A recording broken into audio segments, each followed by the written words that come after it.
3-point measurements include width and height. Starting from the left side to the right side for 3-point width measurements and from bottom to top for 3-point height measurements. Each measurement at the first point is immediately recorded and then continued to the next point. It is mandatory to depict a sketch of the location of the frame or product installation, as well as a location plan so that it is clear.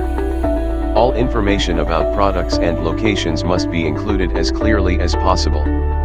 Measurements at 3 points are divided into two, namely inside the frame and outside the frame. The measurement method is the same, namely measuring 3 points from right to left then from bottom to top. The results are recorded, then make sure to double check.